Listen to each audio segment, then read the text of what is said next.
Good morning বন্ধুরা। আজকে হচ্ছে বৃহস্পতিবার। প্রতিদিনের মতো সকালবেলায় সব কাজ সেরে রান্নাঘরে চলে এসেছি। আর আমার বর তো সকালবেলায় আমাকে প্রতিদিনই সকালবেলা এক গ্লাস করে ছাতু গুলিয়ে দেয়, কারণ না নিজের জন্য সময় নেই আমার। ওদের জন্য রান্নাবান্না করতে করতে নিজে খালি পেটেই সকালটা কেটে যায়। সেই জন্য আমার বর আগে ভাগে প্রতিদিনই আমাকে সকালবেলায় কিছু না কিছু হাতের সামনে এনে দেয় খাওয়ার জন্য। আজকে এখন রান্না করছি সয়াবিন।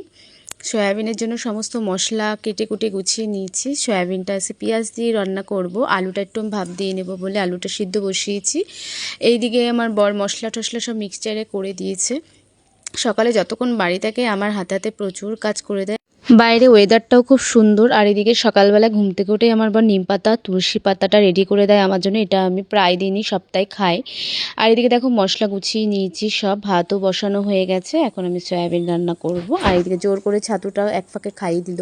আর একটা জিনিস আমি আজকে ওর হাত ধরে টেনে দেখাচ্ছিলাম, এই আংটিটা আমার বর বানিয়েছে। দেখো আংটিটার মধ্যে তোমরা কিছু লক্ষ্য করছো কিনা জানি না, দেখো একটা নাম দেখাচ্ছি। আর হাতে ছাতু লেগে রয়েছে, ছাতু গুলিয়ে দিয়েছে। তাই এইদিকে দেখো আমার নাম দিয়ে একটা আংটি বানিয়েছে। এটা দেখাচ্ছিলাম বলে আমার বর খুব রাগ করছিল, এটা দেখিও না কাউকে। দেখো একটা আংটি বানিয়েছে রূপোর, সেটাতে আমার নাম লিখেছে। সেটাই হঠাৎ করে তোমাদের দেখালাম, তাই ও রাগ করছিল খুব।